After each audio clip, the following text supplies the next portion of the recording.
आपके बॉडी के कोई भी अंग, वो आपका हाथ हो सकता है, आपके पैर हो सकते हैं, आपकी आंखें हो सकती हैं, आपका जुबान हो सकता है, अगर आपके कंट्रोल में नहीं है, that is called paralysis. For example, मैं चाह रहा हूँ कि मैं इसको पकड़ लूँ तो मैं पकड़ पा रहा हूँ, आपने हाथ में पकड़ा हुआ है, राइट, तो मैं अपने हाथ को मूव कर पा रहा हूँ। मैं चाहता हूँ मुट्ठी बंद हो जाए तो बंद हो पा रहा है, तो यानी कि ये काम कर रहा है। लेकिन एक टाइम आता है, जो पैरालिसिस पेशेंट के कॉन्टेक्स्ट में अगर बात करूँ, कि वो चाहते हैं कि हाथ का मुट्ठी बंद हो जाए, लेकिन वो चाह तो रहे हैं, लेकिन वो सिग्नल ब्रेन से हाथ तक नहीं पहुंचा है। लेफ्ट साइड कंट्रोल करता है आपके राइट पार्ट को, और right side of the brain control करता है आपका लेफ्ट पार्ट को। यानी कि वो इंसान का लेफ्ट पार्ट में, अगर राइट हैंड कंट्रोल में नहीं आ रहा, लेफ्ट पार्ट में कहीं ना कहीं कोई डैमेज हो गया है, कहीं कोई ब्लॉकेज आ गया है, तो ब्रेन सिग्नल्स को प्रोसेस नहीं कर पा रहा। एज ए रिजल्ट हाथ उनका वैसे ही दिखता है जैसे हमारा हाथ है, बिल्कुल हेल्दी दिखेगा, कुछ नहीं पता चलेगा, लेकिन वो मूव नहीं कर, वो किसी काम का नहीं रहेगा। इसे कहते हैं पैरालिसिस, राइट। अब ये क्यों होता है, दूसरा सवाल आपने पूछा, इसका जवाब भी सामने आपको मिल गया कि ब्रेन में जो ब्लड वेसल्स हैं, उस ब्लड वेसल में कोई ब्लॉकेज आ जाना, ब्लॉकेज आने की वजह से वो सिग्नल पास नहीं हो पा रहा। As a result signal pass नहीं हो पा रहा, जो कि ब्रेन एक कंट्रोल प्लेटफॉर्म, कंट्रोल का जगह है पूरे बॉडी को कंट्रोल करने के लिए। तो सिग्नल पास नहीं होगा तो जाहिर सी बात है बॉडी का वो अंग पे आपका कंट्रोल ख़त्म हो जाएगा। तो ये है कारण। सिग्नल क्यों नहीं पास होता है, अब ये भी सवाल हो सकता है। वो कई बार दो कारणों से होता है, कई बार तो ऐसा होता है डैमेज हो जाता है, कभी एक्सीडेंटल भी हो सकता है। एक्सीडेंट हुआ, कहीं चोट लगी और चोट लगते ही वहाँ पे वो कुछ घाव हो गया तो वहाँ ब्लॉकेज हो गई, या फिर वहाँ ब्लीडिंग हो गई, इंटरनल ब्लीडिंग जिसे बोलते हैं। या फिर दूसरा हो सकता है कि वहाँ पे कुछ इकट्ठा हो गया, जैसे ब्लॉकेज कह सकते हैं, ब्लड वेसल में कुछ जमा हो जाना। जब जमा हो जाएगा, जैसे हार्ट में कुछ जमा हो गया तो उसे हार्ट अटैक बोलेंगे, ब्रेन में कुछ जमा हो जाएगा तो उसे ब्रेन स्ट्रोक बोलेंगे, किडनी में भी कुछ जमा हो जाएगा तो किडनी डिजीज़ बोलेंगे, ठीक है, लिवर में जमा हो सकता है। तो ब्लॉकेज पूरे बॉडी में, ब्लड वेसल्स में कहीं भी हो सकता है। जहाँ भी ब्लड वेसल में ब्लॉकेज होगा, वो जो भी ऑर्गन में ब्लड जा रहा है, उस ऑर्गन की फंक्शनिंग इम्पेयर्ड हो जाएगी, यानी कि वो कमज़ोर हो जाएगी या वो ठीक से काम नहीं करेगी। इस यहाँ पे कॉन्टेक्स्ट है ब्रेन का। जब ब्रेन काम नहीं करेगा तो ब्रेन का एक काम है पूरे बॉडी को कंट्रोल करना, इंक्लूडिंग जो मैं बात कर रहा हूँ, लिप्स को हिला पा रहा हूँ, ये भी उस कंट्रोल का ही पार्ट है।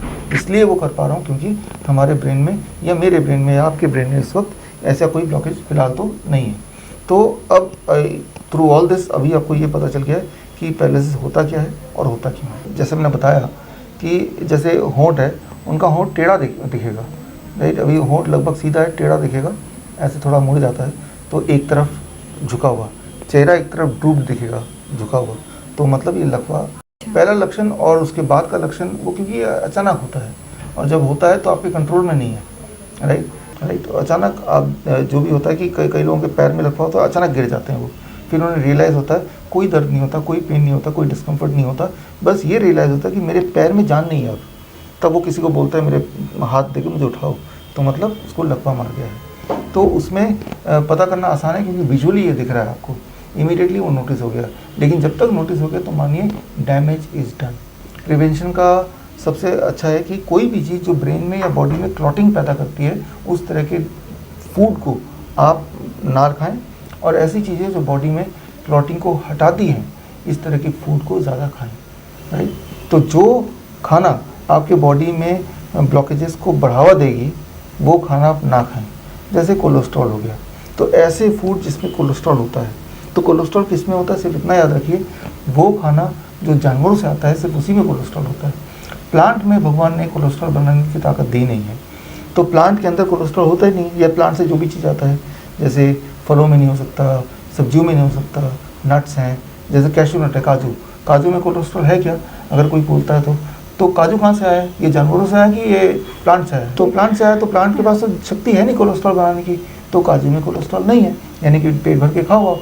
अच्छा, दूध ये कहाँ से आया, ये प्लांट से आया कि ये जानवरों से आया? तो ये कोलेस्ट्रॉल से भरा है, फैट से भरा हुआ है, एक ऐसा फैट, एक ऐसा कोलेस्ट्रॉल जो आपके बॉडी यूटिलाइज नहीं कर पाती है, तो वो कहीं ना कहीं अटक जाती है, वो जहाँ भी अटकेगी वो वाला ऑर्गन को डैमेज करेगी। तो जो चीज़ें आपके बॉडी में ब्लॉकेज क्रिएट करती हैं, उनमें यही होगी जो मैंने बताया, एनिमल फूड उसे छोड़ी, और जो चीज़ें ब्लॉकेज को ख़त्म करती हैं वो है plant based food. Plant based food कौन से होते हैं? प्लांट बेस्ड फूड जैसे फ्रूट्स हैं, रॉ वेजिटेबल्स हैं, जब इनको खाते हैं तो इनके अंदर जो फैट होता है वो फैट टेढ़ा मेढ़ा होता है ऐसे, तो वो जब ट्रेवल करता है तो कहीं चिपक नहीं सकता, जबकि एनिमल का जो फूड जो लोग लेते हैं, डेयरी प्रोडक्ट भी एनिमल फूड है, तो उसका जो फैट होता है उसका अगर माइक्रोस्कोपिकली देखेंगे तो वो बिल्कुल स्ट्रेट होगा, डंडी की तरह। तो जो चीज़ स्ट्रेट होती है वो ब्लड वेसल में आराम से चिपक सकती है, जो चीज़ टेढ़ी मेढ़ी है वो चिपका ही नहीं सकते आप, क्योंकि उसका एक शेप नहीं है। तो शेप होने तो उसके जो बिल्कुल सीधा होता है उसका पूरा सरफेस एरिया आराम से चिपक सकता है, चिपक के रह सकता है ब्लड वेसल में। तो आपको एनिमल प्रोटीन या एनिमल फूड को कम करना है, एनिमल फैट को कम करना है, और प्लांट फूड को आपको बढ़ा देना है, वो भी रॉ स्टेट पे। सिर्फ इतना अगर आप करेंगे तो आपकी ब्लॉकेजेस नहीं होंगी, और ब्लॉकेजेस नहीं होंगी तो पैरालिसिस से आप बचे रहेंगे। ऐसे हमारे बहुत सारे पेशेंट्स हैं कि जैसे ही उन्हें लकवा होता है तो उन्हें याद आती है यार एक DIP डाइट भी था, ठीक है ना, और वो इमीडिएटली DIP डाइट पे आ जाते हैं। मतलब आपको ये करना है, DIP डाइट मैंने कई बार बोला है, 12 बजे तक फल खाना है और लंच और डिनर में सिर्फ कच्ची सब्जियां लेना है, टमाटर, खीरा, मूली, गाजर, ककड़ी, मटर, पेट भर के खाना है। और इसके अलावा 1 ग्लास आप ग्रीन या रेड जूस, ग्रीन मतलब पालक का जूस, रेड मतलब चुकंदर का जूस। इनमें खासियत होती है, खासियत ये कि ये आपके बॉडी में ब्लड वेसल में नाइट्रिक ऑक्साइड की प्रोडक्शन को बढ़ावा देते हैं। जब नाइट्रिक ऑक्साइड बहुत तेज़ी से ब्लड वेसल में प्रोड्यूस होता है तो अंदर जो चिपकने वाली जो इंग्रेडिएंट है ब्लड वेसल का वो कमज़ोर पड़ जाता है, तो जो ब्लॉकेजेस है भी, जो चिपचिपाहट है भी, वो भी ख़त्म हो जाता है। इससे जो ब्लॉकेज था वो खुलना शुरू हो जाएगा या हो जाता है, और वो खुलेगा तो ब्लड फ्लो दोबारा से रिज्यूम होगा, और दोबारा से रिज्यूम होगा तो दोबारा से हाथ पैर काम करने लगेंगे, क्योंकि नर्वस सिस्टम काम करेगा।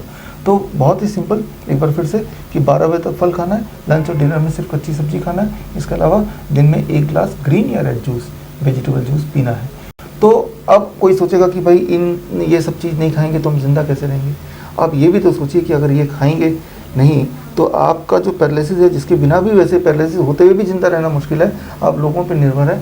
अगर ये इमीडिएटली आप कर लें तो, और ऐसा करते हुए अगर 3-4 हफ्ते हो जाए तो विदिन 3 to 4 वीक्स आपको जान के हैरानी होगी, देखेंगे ऐसे पेशेंट को कि उनके हाथ पैर में जान आना शुरू हो जाएगा, यानी कि ब्लॉकेज खुल गए हैं। चाहे वो ब्लॉकेज ब्रेन से कनेक्टेड हो, चाहे वो ब्लॉकेज हार्ट से कनेक्टेड हो। हार्ट का पेशेंट सेम चीज़ करेगा तो उसका एंजाइना चला जाता है 1 महीने के अंदर, 1 मंथ।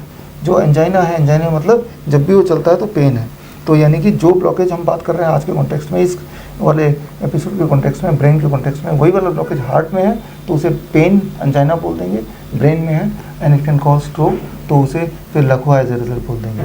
तो जब आप इस डाइट पे आएंगे तो ना केवल वो सिर्फ आपके ब्रेन स्ट्रोक या आपके पैरालिसिस को रिवर्स करने की कोशिश कर रहा है, उस वक्त अगर साइमल्टेनियसली कहीं भी और ब्लॉकेज है तो उसको भी क्लियर कर रहा है। तो आप पूरे विल पावर के साथ ये दिमाग में रखिए कि मुझे 3 हफ्ते या फिर 4 हफ्ते इस तरह के डाइट में रहना है जहाँ पे कुक फूड नहीं है।